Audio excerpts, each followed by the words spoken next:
Problematic.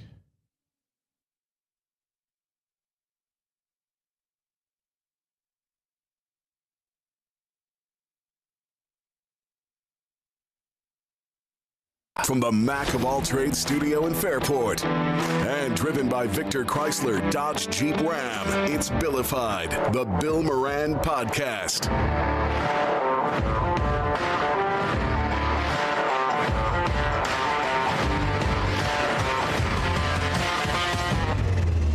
Well, hello and welcome. Thanks for getting your pot on. Thanks for telling a friend. That's how we spread the word. That's how we spread the word. Dougie Fresh in the house. In the house, baby.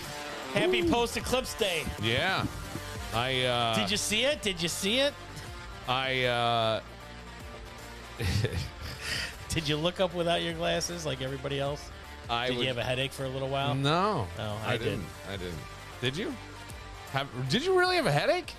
For just a little bit. Really? Yeah. Oh. They said that even with the clouds across the eclipse. Yeah. If you didn't wear the glasses for a little bit, you'd see some colors, which I think I did in the sky. I mean, obviously it was overcast and wasn't the best result, but I didn't know. Did you have the glasses on the whole time? No, never. I put them on, and the glasses were so dark that it literally was lights out when you put the glasses on. I did try it for a little bit. Yeah, and so I did not do. Maybe it was the woman I was listening to that was giving me a headache. That could be, because I was Frontier Field. Yeah, I mean, I found that I thought it was great, and I think I'm in the minority, but I thought it was. I thought it was great too, and I said, I think it's wonderful that something like this can bring a city together and bring people here. And people are complaining, oh, they're spending all their money, they're traveling. I'm like, what do you care? Yeah, I'm like, it's astrology, it's nature, and if they have the money to come in and see Rochester. And all that we have to offer besides garbage plates, a strong museum, planetarium, Charlotte Beach. You and I were talking about what was there the economic impact? I have no idea. I don't know. And these numbers always take a little bit to toot out. But there are people who are saying where were they? Where was everybody? Hey, there was no traffic. There wasn't anything. Everybody followed the rules. There was no incidents. They've been planning this for well over a year, 7 years to be exact. They've known, and I know that the sheriff's department has been, planning. So I have no idea. I have a friend that I went to St. John Fisher with, Greg LaDuca, who is part of the Rochester Chamber of Commerce. I don't know what he is. He's something with the welcome wagon. I don't know, but it's not even welcome wagon. I don't know. So I run into him at Frontier Field, and I said, what is the real numbers here? And he said, well, I don't know if you saw the chart, but 99% of the Airbnbs in the totality path throughout the United States were sold out. He goes, our hotels downtown were all sold out. They were at capacity. And then Jamie Lissow, who was at the comedy club, couldn't even get in to Rochester, wound up having to rent a car and drive up. He was here this weekend. And then I will get into that later. And then, so there's that. And then Mac of All Trades, his wife comes next door. They were down in Key West, and they got, I don't know if it was a weather delay that was somewhere in the United States that kept them a couple days. They couldn't get back to Rochester, and they kept calling the airline. The airline's like, look, it's the eclipse. We can't get you any flights into Rochester. We don't have enough people to even man the towers. So they wound up last night getting into Philly at 9 o'clock. And then from there, only 3 of them could get on the next flight because they were sold without seats. So they're ending up getting a refund from the airline. And Mike had to rent a car and arrived at 3:30 this morning from Philadelphia and all that. So I have no idea. So that says to me, a shitload of people came here, but everybody's going, where were they? I don't know. Now, when you drove into Frontier Field or Innovative was Field, no more traffic than normal. No more traffic. But I left people outside. I mean, I didn't go downtown or anything. There was no, there wasn't. It was everybody was. Here's the thing. No school. No school. Last week the kids were already on spring break. They're still in spring. One extra day. Spring break mode. Stay inside. Sleep a little later. Right. Everybody's kicking their feet up. Didn't they say 100,000 to 500,000. I guess, but here's the thing. I mean, that's kind of a big. I got you. I know it's a big swath. You're right, a big range, but like how many people are coming to the party? 30 or 80? That's a big thing. Sure, it is, but I have no idea.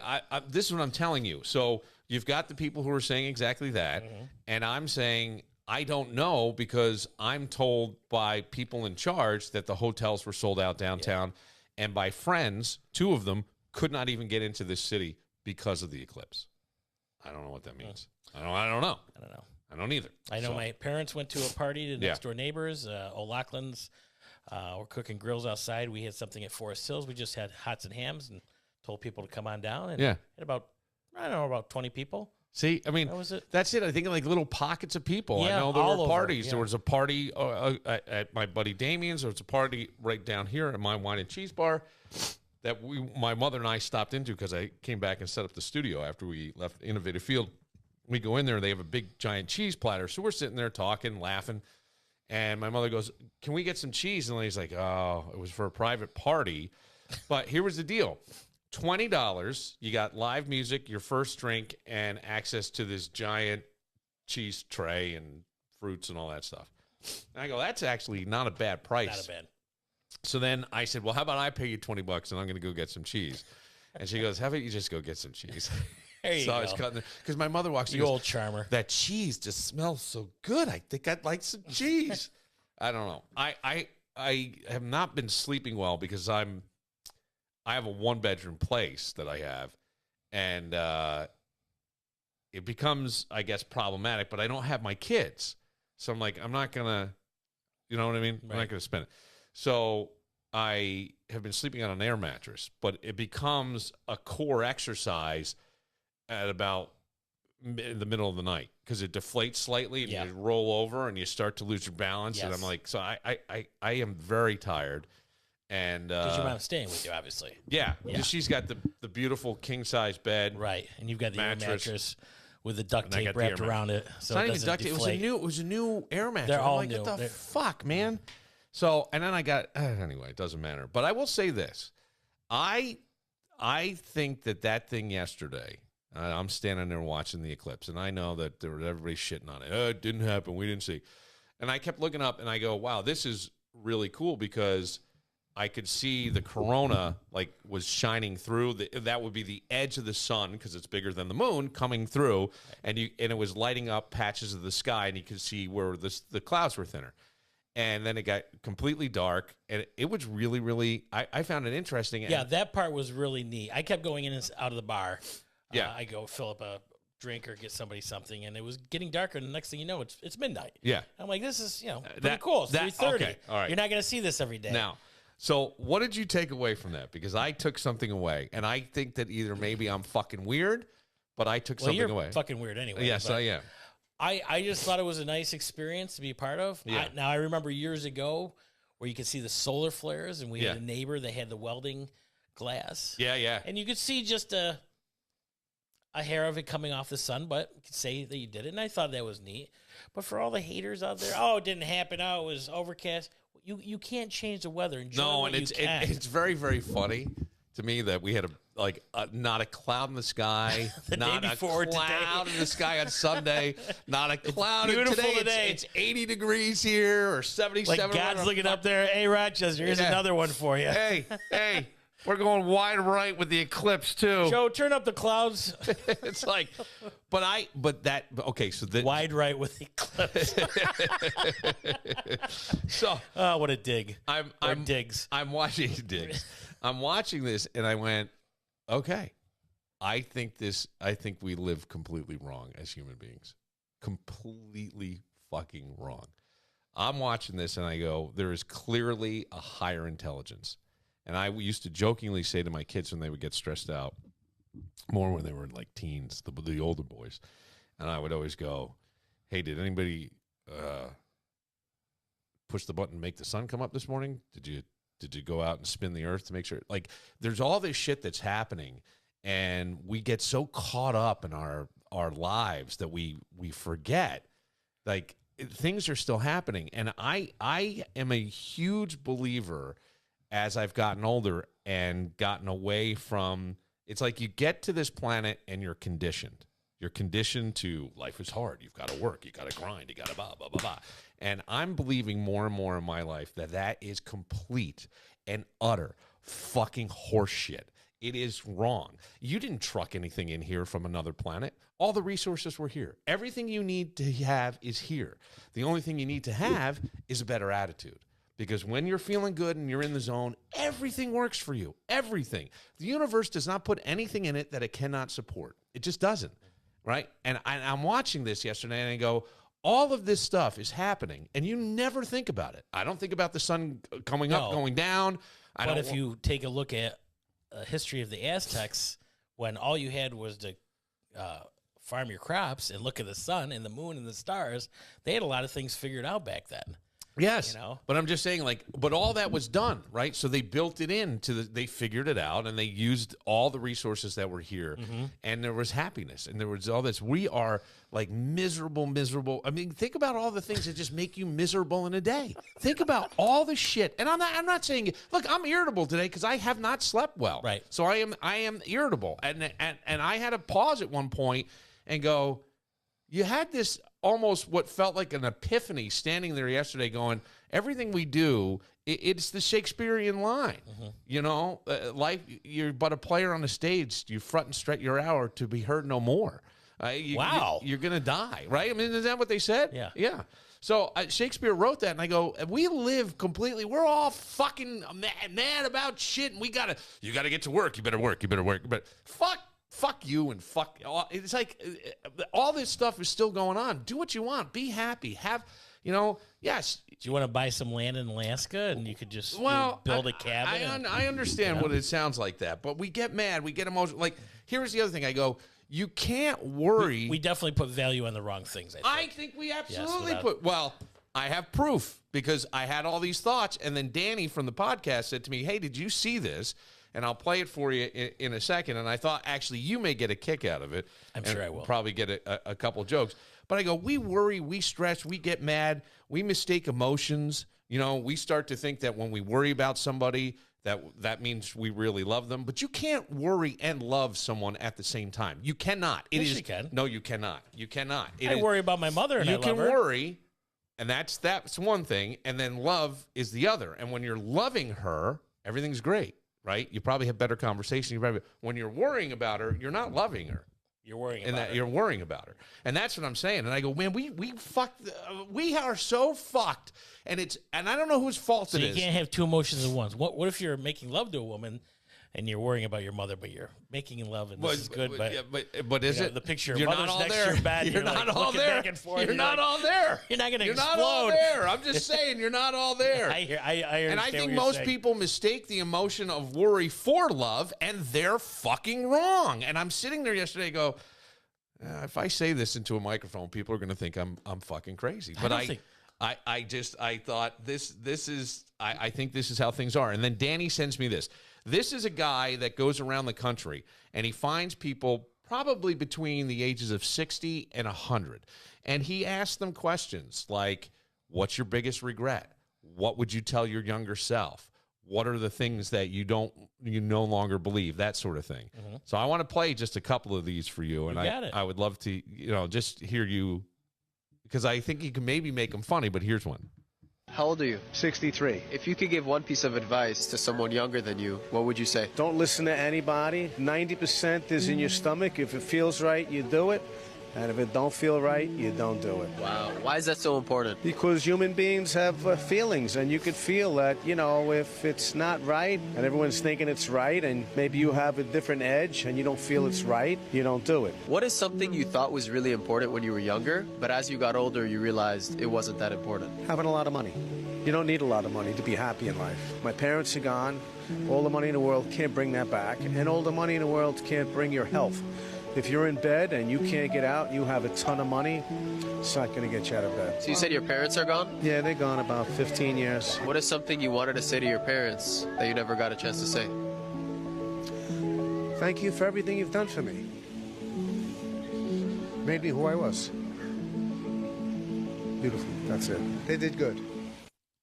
How old are you? Right? Isn't that interesting? Yes. He's 63. He's only, right. Not not that old in terms of today's. His parents died young. He was 40-something. Yes, and his parents died probably when they were in their 60s, so you start to think of that. But I do. My father's going to be 80 next year, so I got another 27 years to dick around and have fun. That's how I look at it. And he outlived his father. Yeah. Yeah, my dad's outlived his dad by about 5 years so far. Yeah. How old is your dad? 78. All right, so you got another 28 years. Yeah. We're going to be doing this for another 28 years. That's all right. That's fine by me. We're going to I want to hit every state. Alaska, Hawaii, Louisiana. Here's another one. How old are you? I am 73. How does it feel to be 73? It feels great. I don't feel 73. I can't believe I got here. What is something you thought was really important when you were younger, but as you got older, you realized it wasn't that important? Money. It was always about making money and having money. And as long as you have enough to eat, keep a roof over your head, you're good. So what does matter in life? Love, family, all the non-material things that get you through. Have you ever lost someone you really love? I just lost my father last year.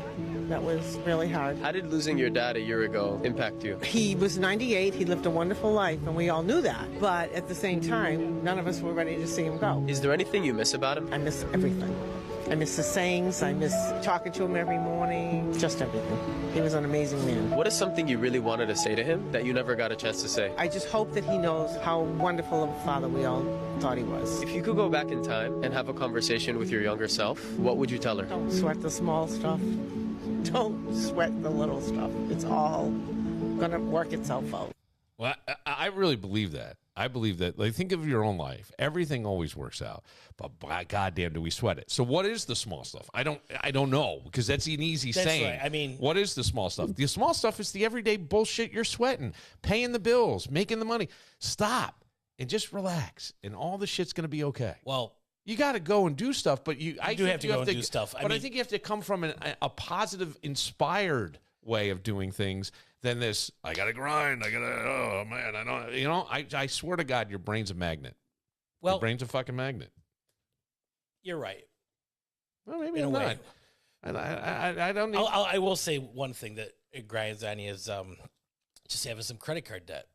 Sure. You know, I just had to get my car repaired, and it was $1,000.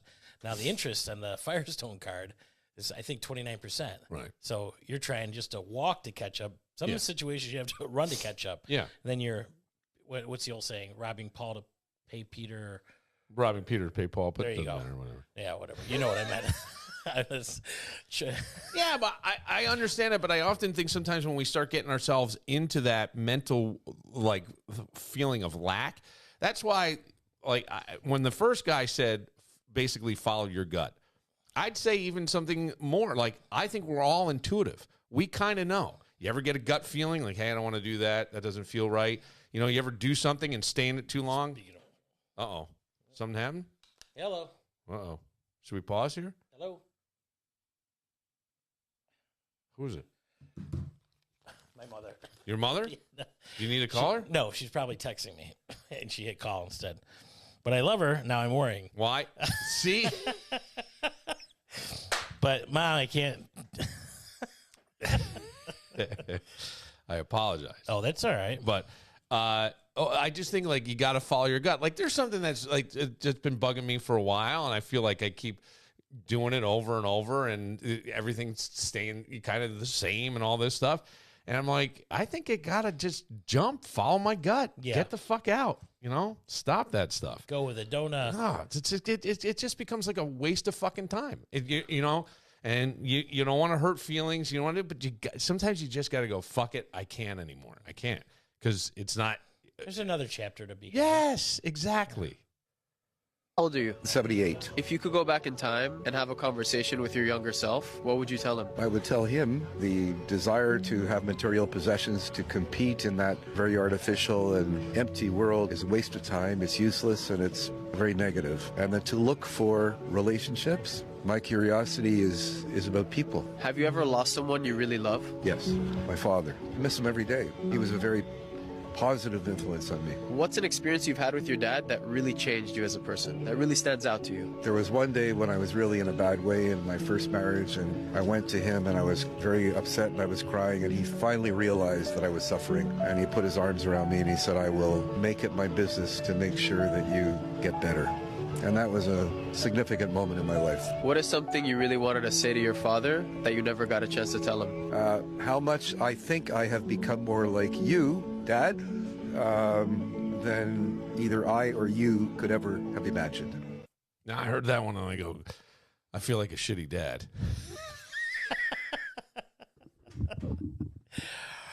I mean, because I've had situations where I've just been like, cut the fucking drama. Let's go. Right. Hey, cut it out. There's nothing wrong with that. Nothing's that bad.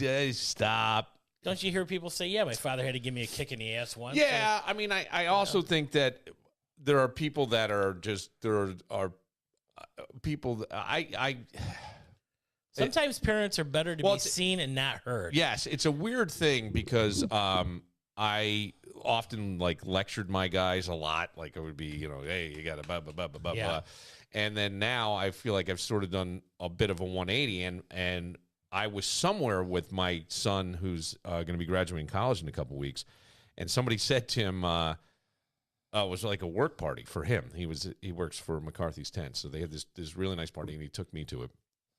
And he said, somebody goes, did your old man give you a lot of, advice and stuff like that? And he goes, not anymore, actually. He just kind of leaves me alone. And I said, yeah, because at this point, the one thing I learned is it's not my life.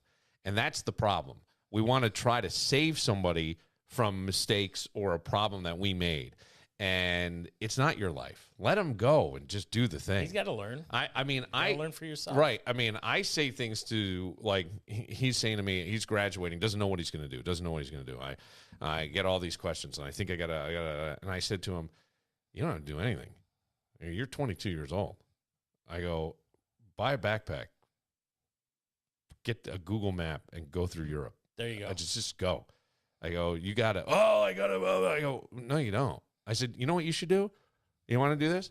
Why don't you go and get a job at Martha's Vineyard for the summer and then take the winter and go to Park City, Utah and do that and make a lot of money.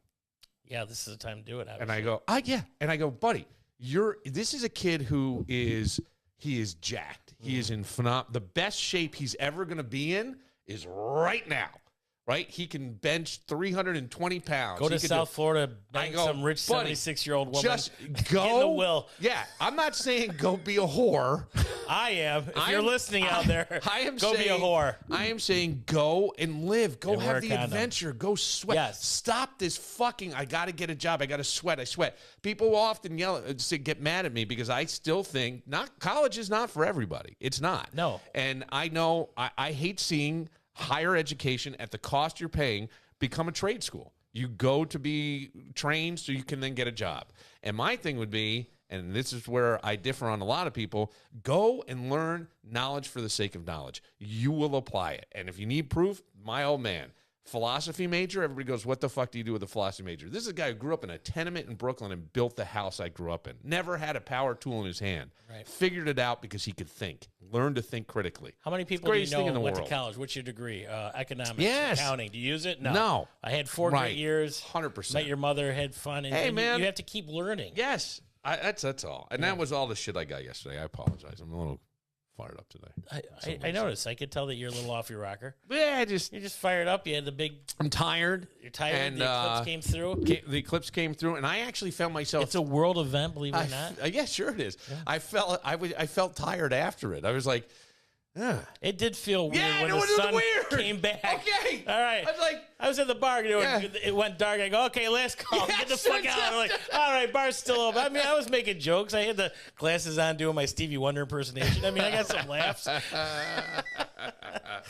But I found it very cool and interesting. I'm glad it was a part of it. Yeah, I did too. And I think that sometimes we need to relax a little bit and realize there's a higher intelligence making all this work. We don't need to sweat. Our main job is to be happy. And if there's a situation in your life that you're not happy with, walk away from it, which I am going to do. You're not walking away. You're not sticking me with this podcast. No, I'm just saying in certain situations, that's what you have to do. That's just what you got to do. You're like, I'm done. And I think the older you get, the easier it gets. Yeah. Yeah. Because you realize there isn't much time and this isn't working for me. So why the fuck am I going to waste my time? Exactly. Right, yeah. We'll take a moment. I'll ask you this. Ask me this. Who would you not necessarily want to party with? There's more and more coming out besides of it. P. Diddy. Well, it's P. Diddy. I got to play something for you. I don't know if it's real or not. I even put it on my Facebook page. You can check it out there. But I want to play this and then just think about who would you go, you know what? Like back in the day, Charlie Sheen, I'm not so sure. Yeah. I think I may die. We'll get to all that next. But first,